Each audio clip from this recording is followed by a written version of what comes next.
Doing a resupply at Walmart. That shouldn't be very long. We need to get, do y'all know what you need to get? I thought you already got a pair of shorts. No. Oh, I need to look at, okay, we'll get food first, I guess. I need to look at souvenirs so I can put some stuff in that box. I'm not sure if it was from the sun or from the wind. Yeah. Okay, I'm gonna go down here to food. It's our first resupply at Walmart. And then we're doing laundry. It's laundry day. So fun.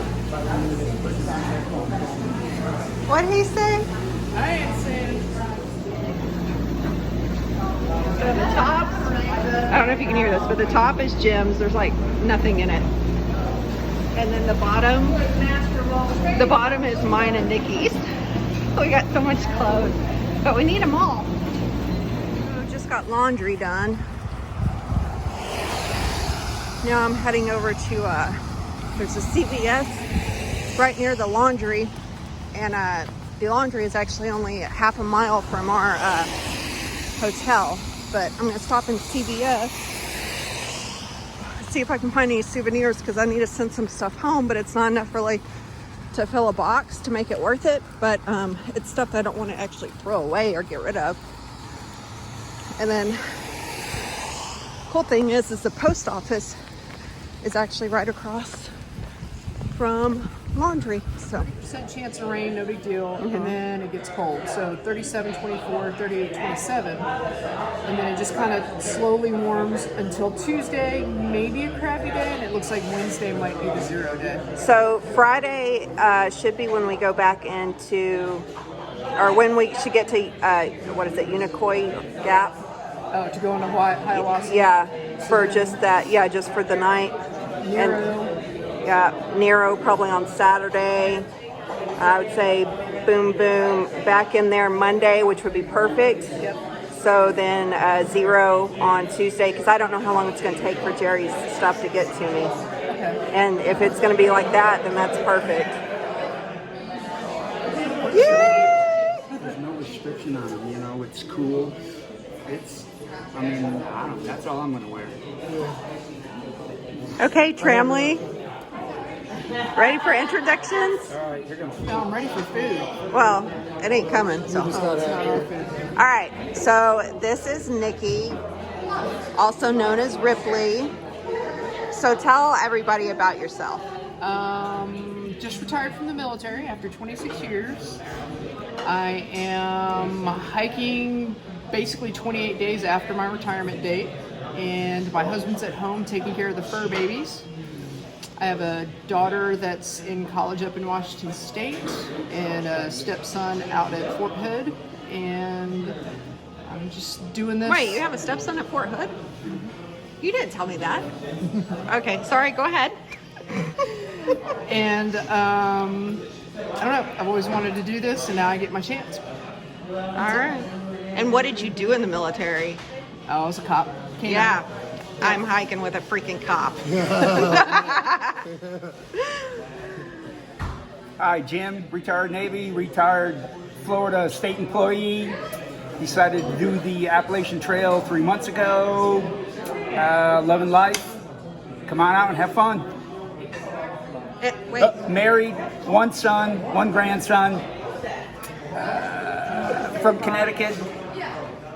That's it. What'd you do in the Navy? I spent 10 years aviation, 10 years working on ships. And then we have Sam that kind of joined us for the last, couple of days? Yeah, I guess so. It's only been a couple of days. Yeah. And he has a new trail name, which is? Snorlax. And why is that, Sam? Because I apparently snore loud enough for the whole camp to hear me. Yeah, even the ones that are down from the shelter. Yeah. A quarter mile away.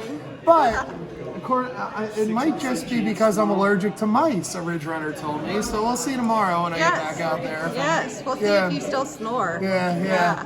Can I drop my, can I shamelessly plug my YouTube channel? Please tell us. You can also follow me at It's Sam Green on YouTube. and you'll get my daily vlogs too. Yes, so. yes. And a little bit Definitely of Nutty subscribe. Hiker. Yes, too. definitely Yes. subscribe. These two right here have decided not to vlog because they feel that She's gonna do it for us. exactly. We're going to be famous if we like it or not.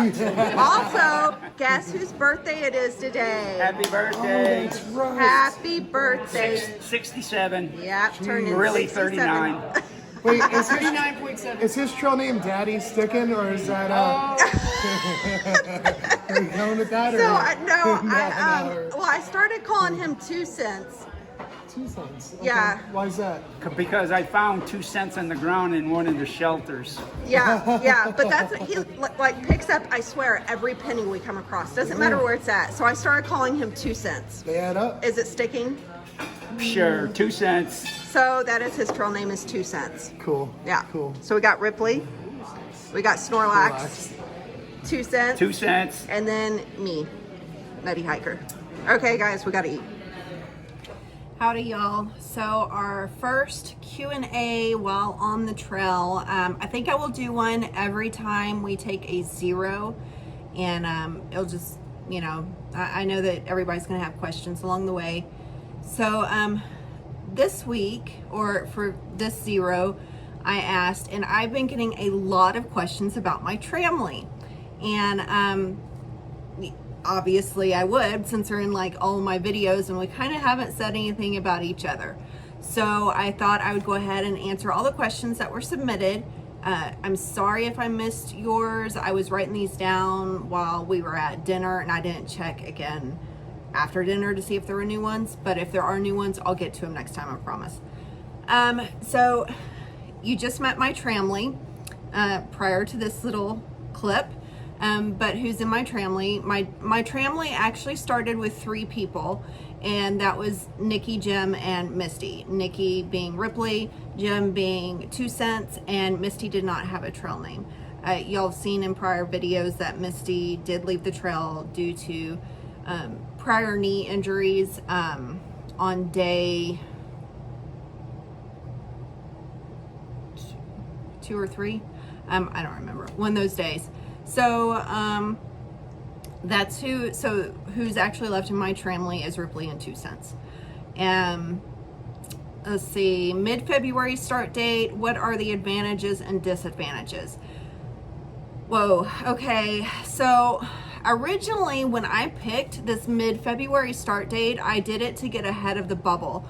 That doesn't mean that I hate people. It just means that I kind of wanted to, I didn't want to have to fight over shelter space or camping space or anything like that while I'm, you know, learning the trail and learning how to do this long of a through hike. And, you know, it's something new and all of that. So that would be the advantage. However, it turned out that that was not an advantage because I swear, like, the bubble moved to mid-February. It's not really the case. There's still a huge bubble for the beginning of March, but there are a lot of February starters this year, like a crazy ton. So that would be an advantage. The other advantage is that you're not hiking in hot weather, and I'm from Texas, so I regularly hike in 100+ degree weather with no issue. It doesn't mean that I like it. So I did find in Texas when it would dip, when we would have very rare during the winter, you know, where it was like in the 20s, and I go hiking, I felt invigorated. It was refreshing and I loved it.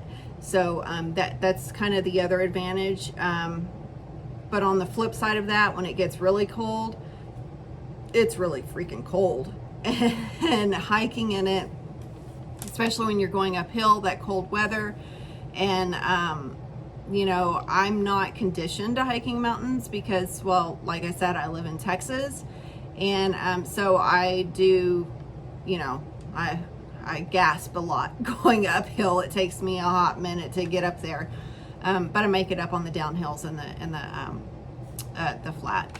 So that's kind of the other disadvantage. So when you're going uphill, obviously that cold air and, you know, and all of that in your lungs, it hurts a little bit more than if it were warmer air. Another disadvantage is sleeping in cold weather. It's nice, but when you get down to like the 20s where it's really cold, I mean, you have to carry extra gear to keep you warm. And so that's extra weight that you're carrying. So that's another disadvantage, is you are going to be carrying a lot of winter gear, you know, at least until you get through the Smokies and you can send, you know, some of that home. But again, that also depends. I mean, because if it's still cold after the Smokies, I'm not getting rid of it until it actually, I mean, you know, I see a warming trend. You know, I mean, that's pretty much, you know, the advantages and disadvantages. Like I said, there were a lot of people that started this year, so the shelters have been crowded. The campsites have been crowded. It can sometimes be, I mean, you're kind of worried as you go from campsite or to shelter, or shelter to shelter, or campsite to campsite, whatever the case may be, that you may not get a spot. And so that's kind of, you know, like, another disadvantage is, y'all will see in the prior video, we had to get off due to weather. So that's something that you need to take into consideration if you're going to be doing a January or February start, is you need to have that extra money to allow you to come in town to get out of that weather. You don't want to risk hypothermia. It's serious. And actually more people get hypothermia when the weather is like in the 50s, just because they don't think about it. But yeah, it's definitely a real concern. And we're not, I've got 4 kids and a husband and parents at home that would prefer that I come back home alive. So I have no problem getting off the trail when weather is crappy and taking a 0 or 2 zeros or 3 0, whatever the case may be. So just make sure that you plan to have quite a bit of extra money to allow that to happen. Let's see, what is the top item you are thankful to have, and is there anything you wish you had? Oh goodness, I wish I had a Sherpa to carry all of my gear for me. Does that count? No, I really don't. I have everything that I, actually I don't have everything that I have. I wish that I had down pants for sleeping in. I think that, because for some reason my butt's been getting cold. I think I maybe have mentioned that in prior videos. I can't figure out why it's just my butt, but I've been putting hand warmers on my butt, and that seems to help. But I think having some down pants actually would have helped. The top item that I'm most thankful for,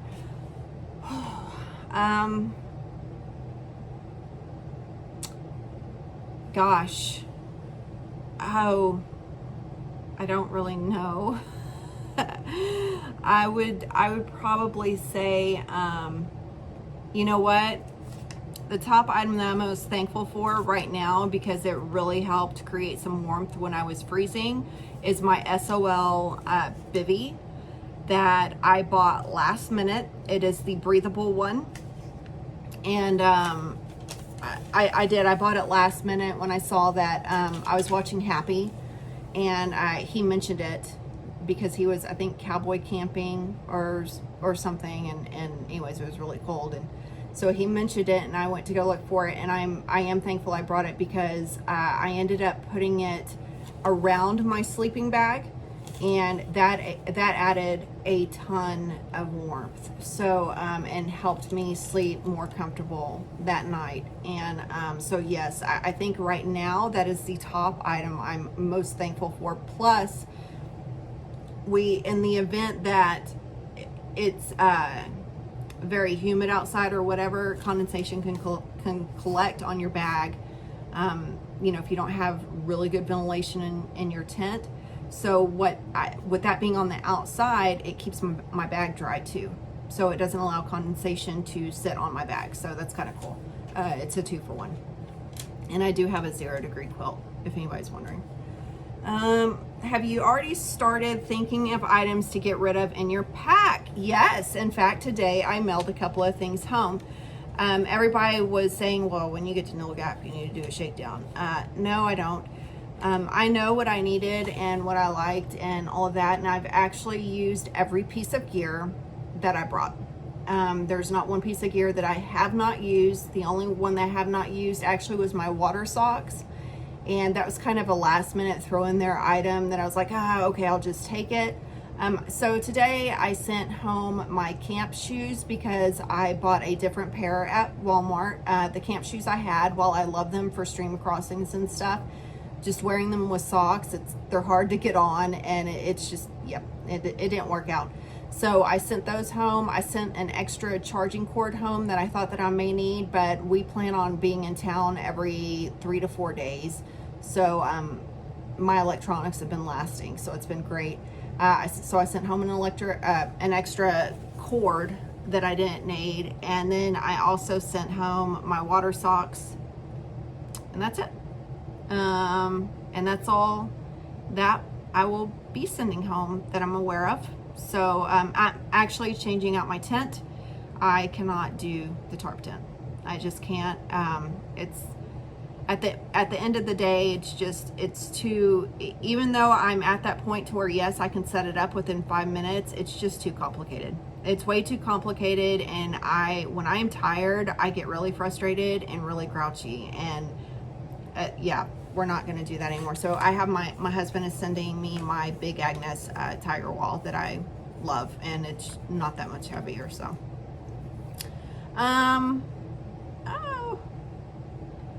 what has surprised you most so far? Dang, those hills are tough. No, I really knew that going into this, that these aren't the first mountains that I've hiked. In fact, I hiked a portion of the AT in Shenandoah, and I've hiked Black Elk Peak in South Dakota, and all along, all in South Dakota. So these aren't the first mountains that I've hiked, and definitely not the highest Black Elk Peak was. But I think what has surprised me the most is how many people are on the trail right now.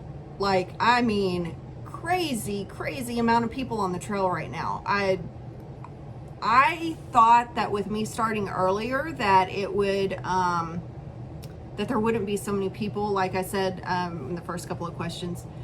And there are a ton of people on the trail. But on the flip side of that, I've got to meet a lot of cool people. So that's really cool.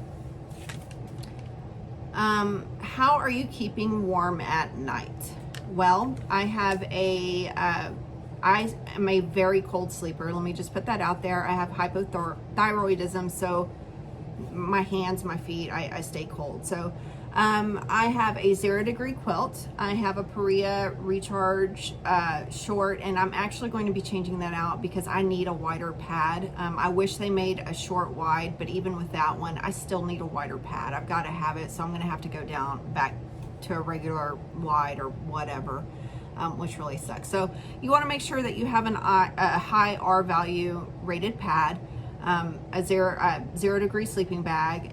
Like I said, SOL Bivy came in extremely helpful. And I also have a reflective type thing that goes under my pad and actually does help with warmth. I've tested it with and without and found that with, it actually helps it keep it a little bit warmer. So, but yeah, and I also use hot hands. I highly recommend getting some to keep them down there with you. And everybody says you can fill hot water bottles, but I don't even want to chance that. I'm one of those that has that kind of luck that the bottle will somehow, I'll get water all over me. I also, something my husband, he retired from the Army, so he knows all about sleeping in cold weather, is, I was talking to him the other night, and he's like, well, how many clothes do you have on? I was like, well, I have 2 layers of pants on. And he's like, you need to shed some layers. So the important thing, and I know it sounds funny and it sounds counterproductive, but actually the down and your bag needs your body heat in order to create the heat. So if you're trapping your heat within these thin layers of clothes or whatever, you're actually not going to be as warm as you would be, say, sleeping naked. I know it sounds weird, but I listen to his advice, and he's always trying to catch this on recording, so I'm just going to go ahead and put it here. Honey, you were right. There. For the entire world to see, It's on YouTube now. So anyway, so that's the best way to actually stay warm. During the day when I'm hiking, it's all about layers. I promise you, it can be 20 degrees out, and I know this because it just happened. You will start sweating and you will start wanting to shed layers. So I always wear a base layer. And then this little shirt that I have on right here is very, very thin. And it's actually what I would wear in the summertime. I have this over my top base layer, and then I will have a fleece over that. And if it's extremely cold, I will put my puffy on and only hike with it for probably the first 5 minutes, just to, you know, get me out of camp. And then I will shed that and hike in my fleece. And then if I feel myself starting to sweat, I will actually remove my fleece. So it's all about layers when you're hiking in cold weather. And the moment you start feeling hot, you need to start shedding layers, because you don't want to sweat. You know, and that's the other thing. I pace myself. So if I'm going like really fast and I've already shed layers and I feel myself starting to sweat, I'm going to back it back down a little bit. So that's how I'm keeping warm at night and during the day when I hike. So last question, did you know your family prior to starting? If not, how did we come together? I did not know them, really. I knew them on Facebook. We actually all found each other, I think, in the Appalachian Trail No-Boat group. Maybe my No-Boat group. Or maybe one of the other groups, I don't remember. Jim was actually going to start today on his birthday. And he saw that I was starting on the 19th and asked if he could start with me. And I said yes. And Nikki, or Ripley, was originally going to start, I think either before or after, I can't remember. It was right around my date. And, you know, and her husband then saw that either I was starting or she said something, I don't remember. But anyways, you know, so then she was like, I think I will start with you. Because I was like, hey, you can start with me. So that's how we found each other. Same way with Misty. Misty found out that I was starting and changed her start date to the 19th. So yeah, it was all through Facebook groups. And we met for the very first time in person at the lodge when we checked into the lodge. And we've been together ever since, except for Misty, who left. So yeah, and we get along great. So that's an extra bonus. I think a lot of it has to do with we have a lot in common, you know, with them both being retired military, and I've been a military wife for 20 years, so we kind of all have that military camaraderie going on or whatever. So it's a, you know, the military family is, once you're in, you're in. You can't get out. Everywhere you go, I mean, it just becomes like a, I don't know. I don't even know how to describe it. Even with the wives, you know, dependents, the children, you know, it's really cool. We actually were hiking Matthew. He doesn't have a trail name. You may have seen him in some videos. He hiked with us for a couple of days, and we'll get that. And Frosty caught up to us on the trail a couple of days ago or whatever. And so we've been seeing him. I think he is actually now ahead of us because he didn't take a 0 today. So yeah, but we'll leapfrog a lot of people along the way. But the three of us, you know, I think we'll pretty much stay together. So I hope so anyway. But anyway, so that's all the questions. And tomorrow we will hike back out. We got some weather coming up, but I'll go over that in tomorrow morning's video. And yeah, so that's it, guys. If you have any more questions, you can comment below, and I'll try to get to them as soon as I can. Right now, I've only been uploading, you know, at the hotels just because I'm dead tired at night, and sometimes the service isn't very good, and I don't want to drain my battery. So we'll see how it goes. But with me going into town every 2 to 3 days, I mean, I think that's okay. I mean, it'll just be video after video being uploaded. So, all right, guys. That's it. So until next time, hike on.